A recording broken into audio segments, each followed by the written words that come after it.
monsieur, bonsoir, merci de nous rejoindre. Un seul titre est au sommaire ce soir. Les cérémonies funéraires du Premier ministre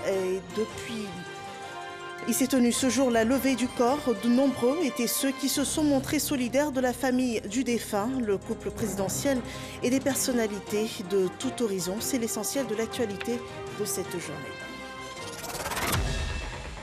La dépouille du défunt Premier ministre est depuis le début de la soirée sur sa terre d'origine, Séguéla. Le corps d'Ahmed Bakayoko est arrivé en hélicoptère à l'aérodrome du petit village de Sokorani, à 3 km de Séguéla. Le commande-car militaire portant le cercueil du défunt a effectué une procession à travers les rues de la ville. Un cortège mortuaire accueilli et suivi par les populations venues de tout le Ourodougou pour recevoir une dernière fois leur ambak. Le défunt Premier ministre y sera inhumé demain vendredi après la prière de 13 h à la mosquée de Séguéla. Et pour accompagner le Premier ministre Ahmed Bakayoko à sa dernière demeure, le président de la République a effectué le déplacement à Séguéla. Il est accompagné de son épouse, la première dame Dominique Ouattara. Le couple présidentiel a marqué un arrêt à l'aérodrome de Daloa, une escale pour changer d'aéronef avant de se rendre à Séguéla afin de participer aux obsèques du regretté fils du Ourodougou, le Premier ministre Ahmed Bakayoko. Les rites funéraires du Premier ministre Ahmed Bakayoko sont à leur deuxième journée et ce jeudi a eu lieu la levée du corps à la salle Félix Houphouët-Boigny de l'Ivocep. Prières et témoignages et rites traditionnels ont animé cette cérémonie que rapporte Viviane Aïma.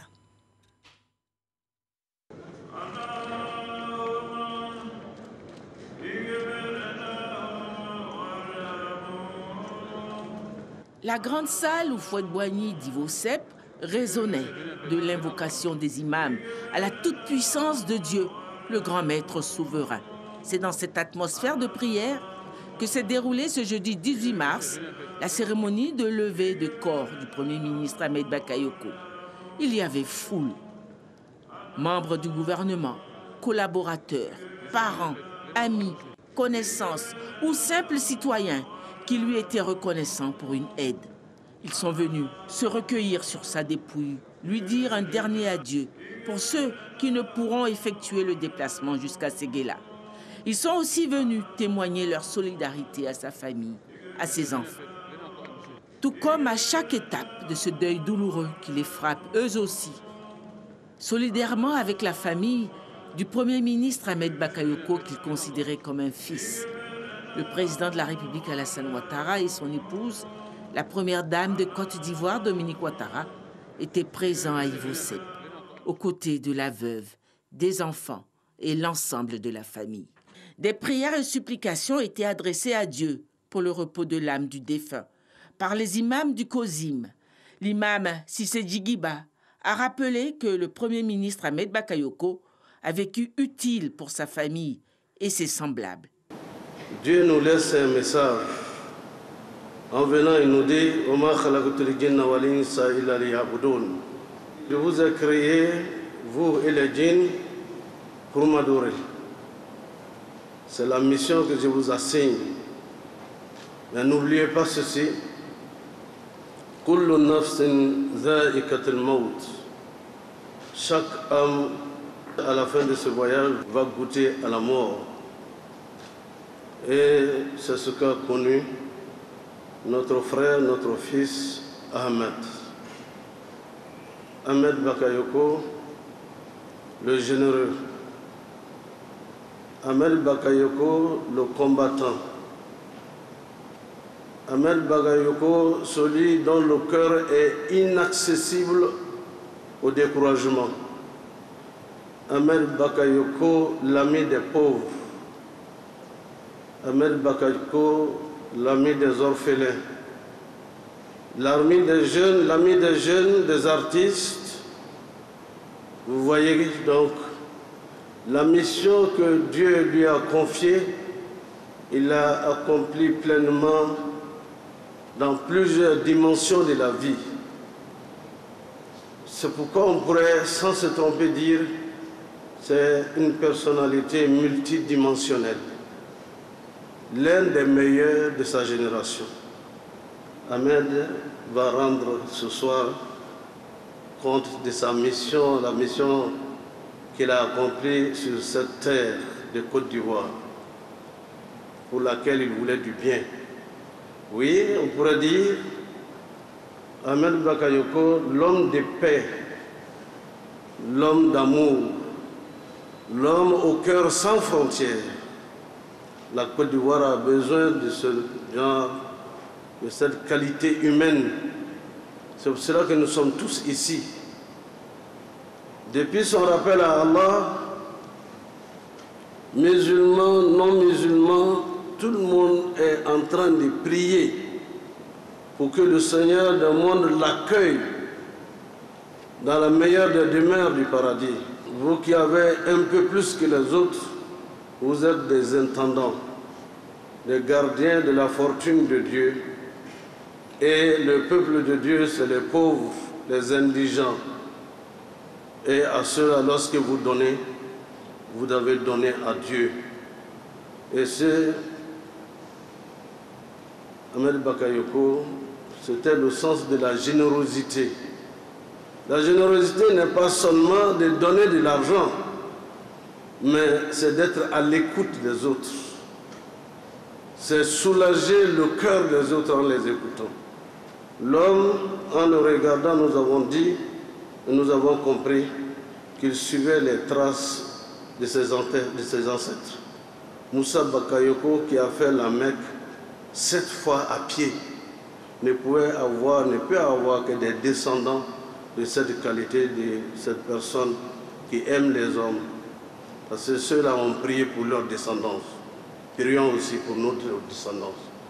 Excellence, Monsieur le Président de la République, vous avez perdu un homme de qualité, mais Dieu est avec vous. Dieu ne meurt pas. Omniscient, omnipotent, sans égal, saura vous soutenir et vous revigorer, car la foi est au-dessus de tout. À leur tour, les enfants du défunt ont joint leur voix à ces prières par un témoignage sur leur papa. On voudrait vous parler du père de famille qu'il a été et des enseignements qu'on a reçus de son école. École largement inspirée par le président Alassane Ouattara, comme il nous le disait tout le temps. Sans oublier l'affection profonde et l'esprit de générosité de la première dame Dominique Ouattara. Merci infiniment grand-père et grand-mère. Il ne voulait pas qu'il y ait de barrière entre nous. On pouvait parler de tout et de rien sans aucune gêne, sans aucun tabou. Ce qui dérangeait même parfois maman.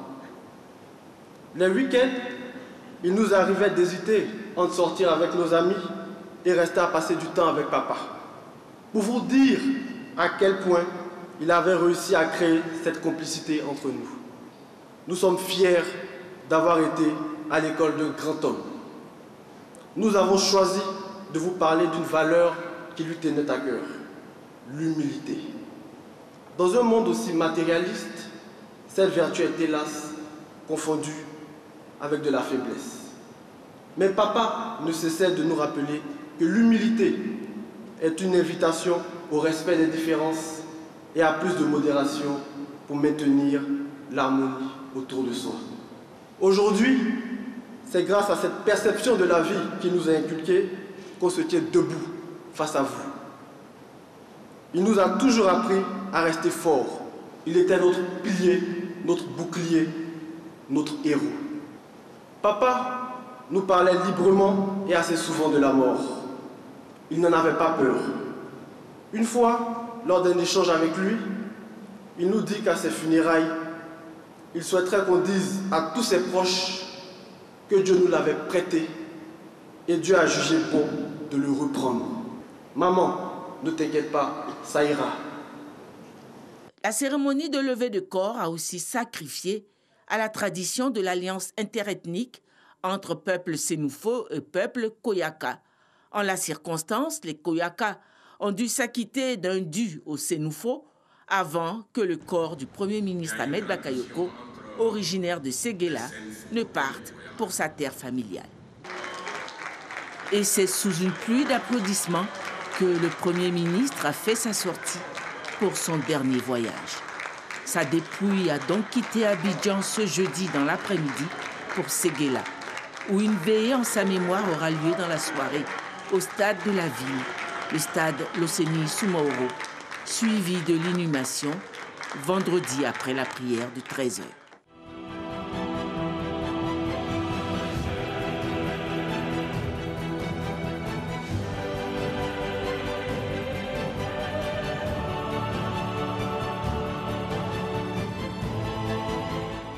Voilà l'ultime au revoir pour le défunt Ahmed Bakayoko. Et après cette cérémonie de levée du corps, la dépouille mortelle du Premier ministre a été conduite au GATL. Elle a été embarquée à bord d'un hélicoptère pour l'accompagner, sa famille, direction Séguéla, où se poursuivent les obsèques. Le détail de ce dernier vol du Premier ministre Ahmed Bakayoko est rapporté par Herman Guivet. Base aérienne d'Abidjan, GATL, un début d'après-midi pas comme les autres. Une ambiance qui casse avec les jours ordinaires. En provenance d'Ivosep, Trècheville, le cortège funéraire du Premier ministre Ahmed Bakayoko est accueilli sous les regards perdus des parents, amis, collaborateurs et filleuls du défunt Premier ministre. Grande est la douleur.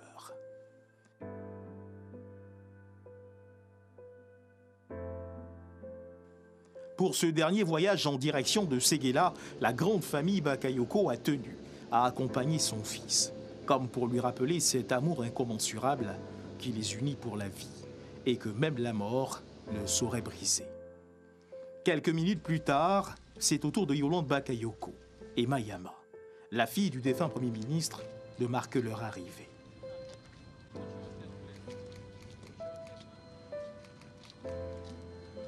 Ses fils sont également présents.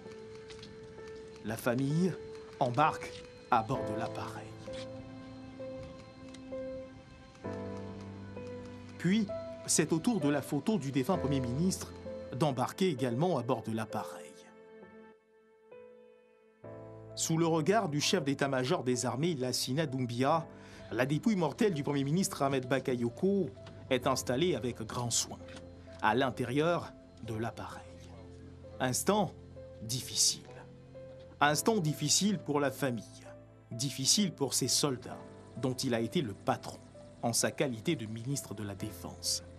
Et comme pour honorer une dernière fois sa mémoire, ce dernier salut de ces hommes, dont il a été toujours proche. C'est à 15h22 que l'hélicoptère transportant à son bord la dépouille mortelle du Premier ministre Ahmed Bakayoko a quitté Abidjan, en direction de Séguéla, région du Ourodougou, la terre de ses ancêtres.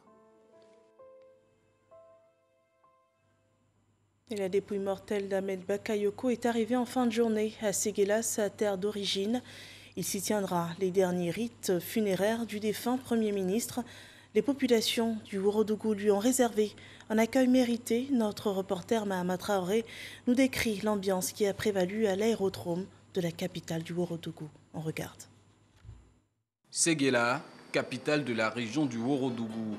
Sur cette terre dont il est originaire, l'homme d'État Ahmed Bakayoko venait se ressourcer, comme ce 11 août 2020 où, accompagné de toute sa famille, il était venu solliciter les bénédictions de ses parents pour l'aider à réussir sa nouvelle mission de Premier ministre. Ce sera d'ailleurs la dernière venue d'Ahmed Bakayoko à Séguéla, du moins de son vivant. Empêché par la maladie, le candidat qu'il était dans cette circonscription électorale n'avait même pas pu être sur le terrain lors de la campagne des législatives du 6 mars 2021. Séguéla, à l'instar de toute la Côte d'Ivoire, nourrissait l'espoir de voir son fils remis. Séguéla, à l'instar du pays, doit se résigner au triste sort du destin, celui d'accueillir la dépouille de son champion. C'est exactement à 17h25 que l'hélicoptère la transportant atterrit à l'aérodrome de la capitale du Ourodougou. L'ultime voyage d'Ahmed Bakayoko sur cette terre, avant certainement d'entamer demain celui qui le conduira vers son Seigneur. Et avec cet accueil, les témoignages ne tarissent pas sur l'illustre disparu. Au micro d'Abou Sanogo, les populations de Séguéla expriment toute leur peine. Short, des casquettes, des écharpes et des photos à l'effigie du Premier ministre Ahmed Bakayoko vendus au centre-ville et au marché de Séguéla. Des gadgets qui s'arrachent comme des petits pains selon les commerçants. Les gens viennent, vous voyez le monde ici, il y a toutes les qualités, il y a toutes les bourses. Ça veut dire que le Premier ministre est aimé ici, il est aimé partout, il est aimé par la jeunesse et nous, ça nous fait plaisir, quoi. On voit les photos pour que tout un chacun puisse avoir au moins une image pour l'éternité. Voilà, pour moi, garder à la maison, les enfants vont naître, vont le connaître. Rendre hommage au Premier ministre Ahmed Bakayoko arraché très tôt à l'affection des siens. C'est le vœu de ses clients. Ahmed Bakayoko fait beaucoup pour la jeunesse. Surtout, c'est un exemple, un rassembleur. Raison pour laquelle vraiment on est fiers pour lui. Et on peut l'honorer en achetant ses tricots, pour lui rendre vraiment un grand hommage. Ces gadgets à l'effigie d'Ahmed Bakayoko vendus également par des marchands ambulants visibles sur les populations et les motocyclistes, mais aussi sur responsables et membres d'associations de la localité. C'est important d'être en tenue parce que tout juste on vient de finir les élections. Ahmed a gagné. Donc il faut qu'on montre à la population de Séguéla et ceux qui vont arriver aussi qu'on était pour Ahmed, un monsieur social pour le développement de notre pays.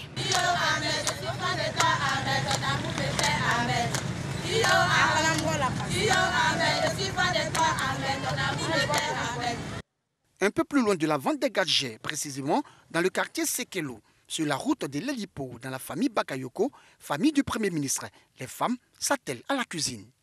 Je suis le décès de notre frère Ahmed Bakayoko.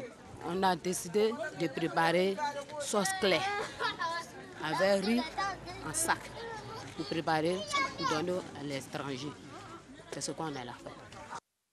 Comme ces femmes, les agents de la RTI sont aussi à la tâche à l'aérodrome.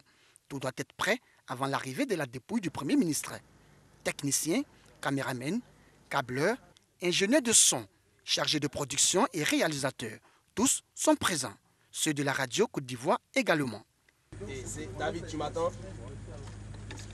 David, tu m'attends? Il dit quoi? Est-ce qu'il m'attend? Même constat au stade Losséni Fofana de Séguéla, où les agents en charge de la mise en place du matériel de sonorisation et de l'installation des bâches et chaises s'activent pour la veillée religieuse du Premier ministre Ahmed Bakayoko, qui sera inhumé ce vendredi 19 mars dans la stricte intimité familiale. Voilà, témoignage et préparatif, une ambiance que décrivait Pargassoro Kone. Ahmed Bakayoko, l'homme d'État qui a reçu hier les hommages de la nation ivoirienne, reçoit aussi les honneurs de l'Organisation des Nations Unies. En union avec la Côte d'Ivoire, le drapeau de l'ONU a été mis en berne hier mercredi à son siège à New York. À plus de 7900 km d'Abidjan, l'on se souvient de l'Ivoirien Ahmed Bakayoko qui avait participé à des rencontres internationales. C'était en 2018 et il était à l'époque ministre d'État, ministre de la Défense. Michel Digré rappelle les points marquants de ses missions au siège de l'ONU aux États-Unis.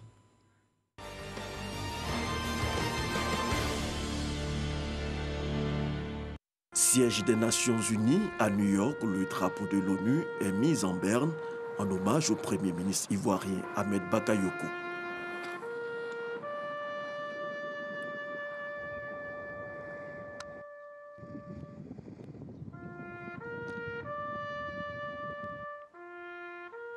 À la cérémonie de mise en berne, une délégation de la mission permanente de Côte d'Ivoire auprès de l'ONU.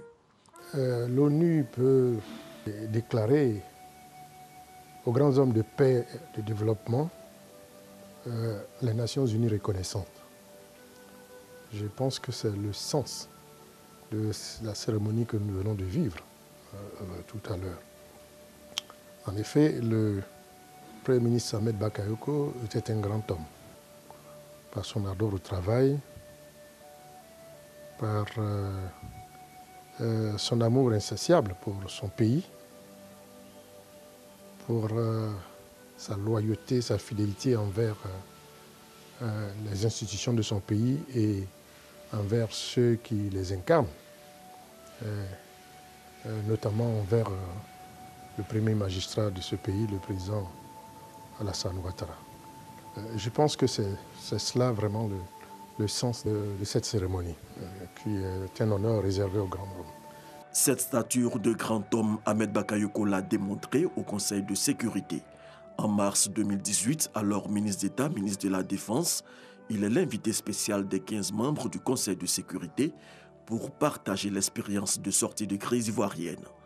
La Côte d'Ivoire, au prix de nombreux sacrifices et avec l'aide de la communauté internationale, a fini par sortir de plus d'une décennie d'instabilité.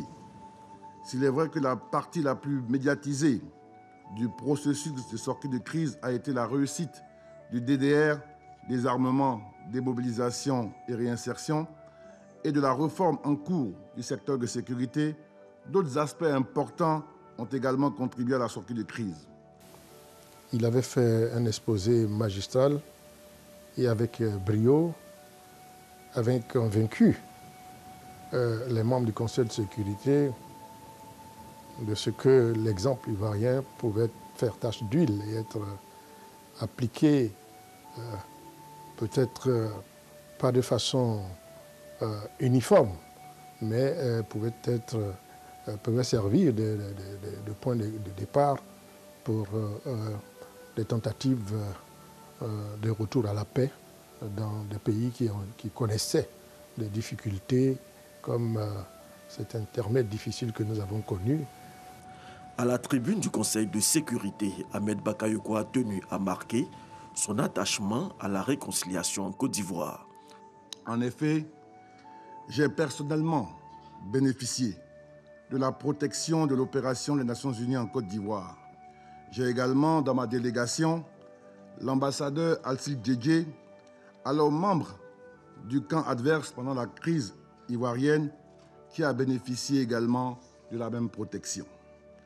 Ensemble, nous sommes là, ensemble nous sommes engagés dans un processus de reconstruction nationale qui a permis à la Côte d'Ivoire d'être élue à un siège de membres non permanents du Conseil de sécurité et d'être prête à projeter des troupes sur des théâtres pour sauver d'autres vies.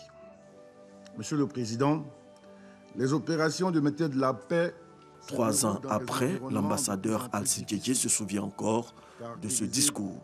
Ça dévoilait l'essentiel de son action politique, c'est-à-dire la vision d'une Côte d'Ivoire réconciliée avec toutes ses filles et tous ses fils. Mon propre exemple, nous étions en prison à Bundiali, mais c'est Ahmed Bakayoko, très clairement, qui a joué un rôle clé auprès du président Ouattara pour que nous puissions sortir de prison.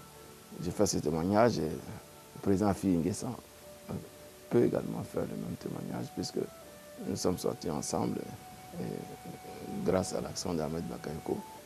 Et à notre sortie, nous avons continué à travailler avec lui au rapprochement des deux camps. En juillet 2018, Ahmed Bakayoko est pour une seconde fois à l'ONU pour la conférence des chefs d'état-major des armées. Que retenir de ces 2 passages aux Nations Unies? J'ai pu mesurer la dimension de l'homme. En fin de compte, le Premier ministre Ahmed Bakayoko est un concentré de qualités humaines et professionnelles admirables. Et il savait recevoir ses interlocuteurs avec un grand respect, et il savait les mettre à l'aise tout de suite. Et très vite, on avait l'impression que la conversation qui devait se faire de façon formelle tournait pratiquement à un échange entre amis de longue date. Et cela impressionnait ses interlocuteurs. Et moi-même, qui apprenais à le connaître, comme je le disais tantôt, j'en ai été vraiment frappé. C'est ce grand homme, cet homme d'État que la Côte d'Ivoire perd, cet exemple pour nous tous que nous perdons. Au cours de ses passages à l'ONU, Ahmed Bakayoko a été reçu par le secrétaire général des Nations Unies, Antonio Guterres, et plusieurs autres personnalités onusiennes. Voilà, c'était le dossier politique de ce jeudi présenté par Michel Digré. Ici à Abidjan, le calendrier des cérémonies en hommage à la mémoire du défunt Premier ministre comptait des cérémonies au stade olympique d'Ebimpe à Anyama. Face à une jeunesse mobilisée, à une classe politique ivoirienne réunie, les artistes d'ici et d'ailleurs ont célébré la mémoire du charismatique Ambak, le Golden Boy. Ses qualités ont été relevées à cette occasion. Le reportage d'Issa Yeo. Stade olympique Alassane Ouattara d'Ebimpe. Commune d'Anyama, hommage artistique au défunt Ahmed Bakayoko, féru de culture et parrain de nombreux artistes d'ici et d'ailleurs. Le public est en place, les artistes aussi.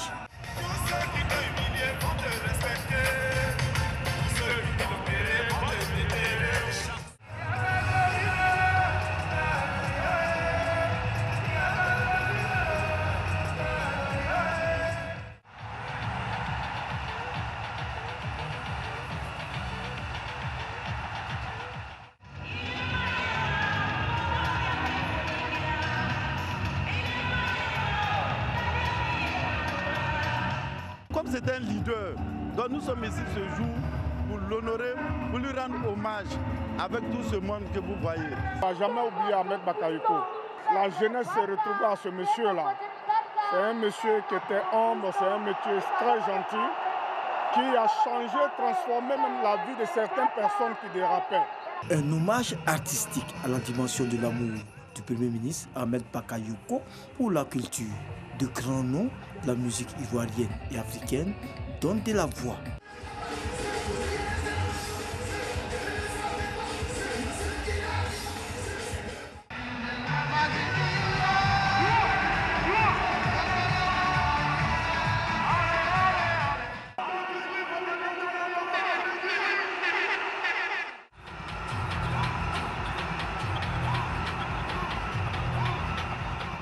Le mercure monte d'un cran dans l'enceinte du somptueux stade d'Ebimpe avec la mégastar du reggae ivoirien Alpha Blondy, en a cappella et en communion totale avec de nombreux publics.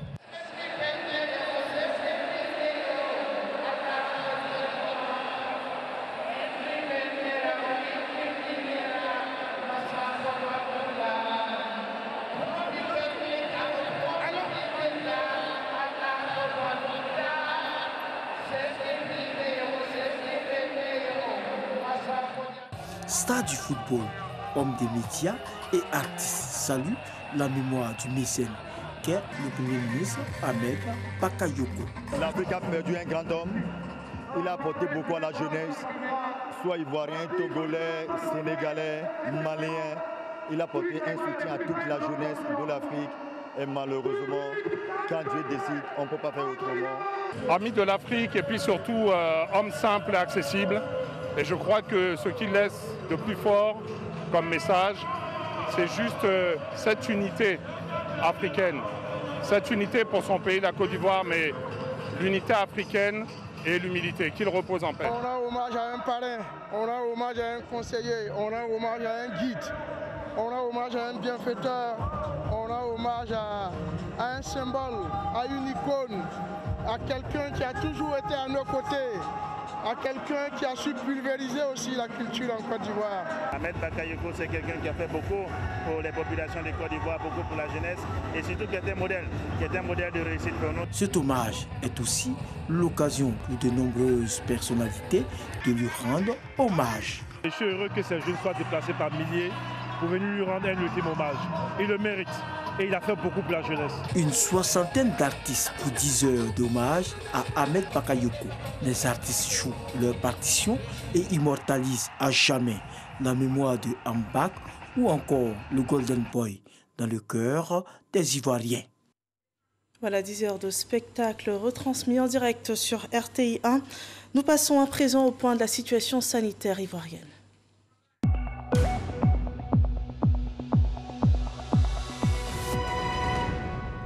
Le ministère de la Santé et de l'Hygiène publique a enregistré ce jeudi 18 mars 641 nouveaux cas de Covid-19, 36 nouvelles guérisons et un cas de décès ont été enregistrés ce jour. Ce 18 mars, la Côte d'Ivoire compte ainsi 38 923 cas confirmés, parmi lesquels 35 923 personnes ont été guéries, 215 personnes décédées. Il reste encore 2785 cas actifs et le point de la vaccination, un total de 20 766 personnes ont été vaccinées à ce jour contre la Covid-19 dans le pays. Information sportive à présent, Patrice Baumel, le sélectionneur de l'équipe nationale de football, présentait ce jour la liste des 26 joueurs retenus pour les 2 dernières rencontres des éliminatoires de la CAN 2022. La liste compte également 4 réservistes pour les matchs des éléphants contre l'Éthiopie et le Niger, le point de Mouyabi Diabaté et Salif Ouattara. Dans le cadre des 2 dernières journées des éliminatoires de la CAN 2022, les éléphants de Côte d'Ivoire se déplaceront à Niamey le 26 mars avant de recevoir l'Éthiopie 4 jours plus tard au stade olympique Alassane Ouattara de Bimpe. Avant d'aborder ces 2 dernières rencontres, Patrice Baumel a retenu 26 joueurs. Sylvain Gbou du Tipi Mazembe, Élisère Tapé du FC San Pedro, Badr Ali Sangaré de JDR Star, Eric Bailly, Manchester United, Willy Boli, Wolverhampton, Ousmane Ouattara, Vita Club, Simon Deli, Slavia Prague, République tchèque, Wilfried Canon, Al-Gharafa, Qatar, Serge Aurier, Tottenham, Ouattarazier, Vitoria Guimarães, Portugal, Fousseni Koulibaly, Espérance de Tunis, Tunisie, Geoffrey Seredier, FC Sion, Suisse, Ibrahim Sangaré, PSV Eindhoven, Pays-Bas, Christian Kofi Kwame, Tipi Mazembe, République démocratique du Congo, Franck Kessier, Milan AC, Italie, Jean-Daniel Akpa Akpro, Lazio de Rome, Italie, Max Alain Gradel, Sivasspor, Turquie, Nicolas Pepe, Arsenal, Angleterre, Jean-Évrard Kouassi, Ouamzal, Chine, Ahmad Diallo, Manchester United, Angleterre, Gervinho, Parme, Italie, Wilfried Zaha, Crystal Palace, Angleterre, Lago Junior, Mallorca, Espagne, Jonathan Kodja, Al Gharafa, Qatar, Sébastien Haller, Ajax Amsterdam, Pays-Bas, Johan Boli, Al Rayyan, Qatar. Suite au refus des clubs de la zone Union européenne de libérer leurs internationaux non européens, le technicien ivoirien a préféré jouer la carte de la prudence en convoquant 4 réservistes. Les 4 réservistes sont Maxwell Cornet, Olympique Lyonnais, Sinali Diomandé, Olympique Lyonnais, Odilon Kosonou, Club de Bruges, Seko Fofana, RC Lens. La Côte d'Ivoire est leader du groupe K avec 7 points après 4 journées. Madagascar est 2e avec 7 points. L'Éthiopie, 3e avec 6 points. Et le Niger, 4e avec 3 points. Les éléphants n'ont besoin que de 3 points pour se qualifier pour la prochaine Coupe d'Afrique des Nations qui se déroulera au Cameroun. Et nous partons à présent pour la République du Congo où se tiendra le dimanche 21 mars prochain l'élection présidentielle. 7 candidats sont en lice. Suivez dans ce reportage les campagnes des candidats de la majorité présidentielle et de l'Alliance pour la République et la démocratie. C'est un compte rendu de Sidonie Davila et Adama Kéré depuis Brazzaville. À Brazzaville, dans la capitale congolaise, les affiches des candidats annoncent déjà les couleurs de la présidentielle. En plus de cette communication, pour solliciter les voix des électeurs, les candidats vont au contact des populations en sillonnant villes et hameaux. C'est le cas de Mathias Zon.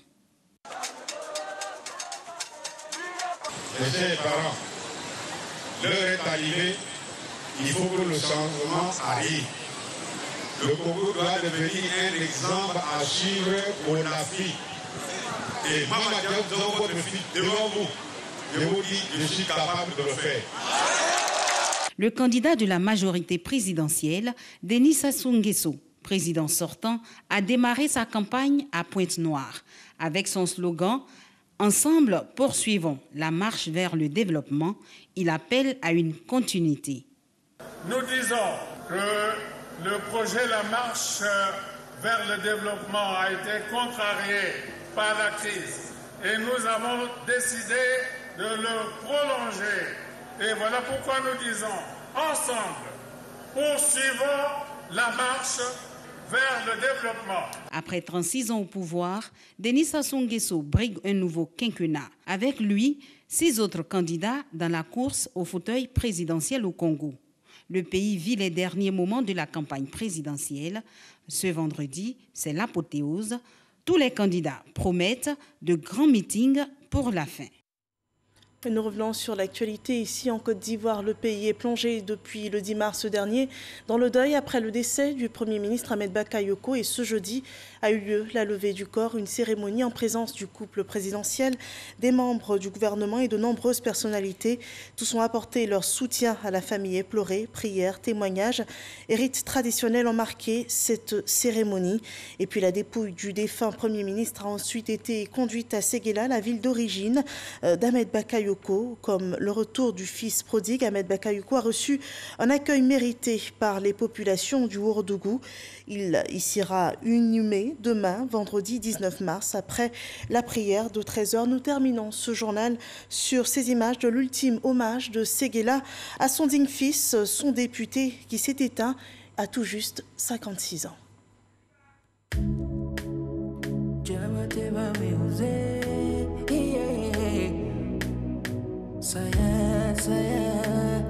Saya money Ameritarida Digianitarida Ameritarida Ibagayogo Fantalo digi Falatolo digi Saya Digia saya denale On pleure pour toi en bas. Mes condoléances à la Côte d'Ivoire. On pleure pour toi en bas. Mes condoléances à la Chine. Il est parti. Ameritarida, Ameritarida. Il est parti à jamais. Bagayo tarida, Ambagitarida. Amba, amba, on t'oubliera jamais.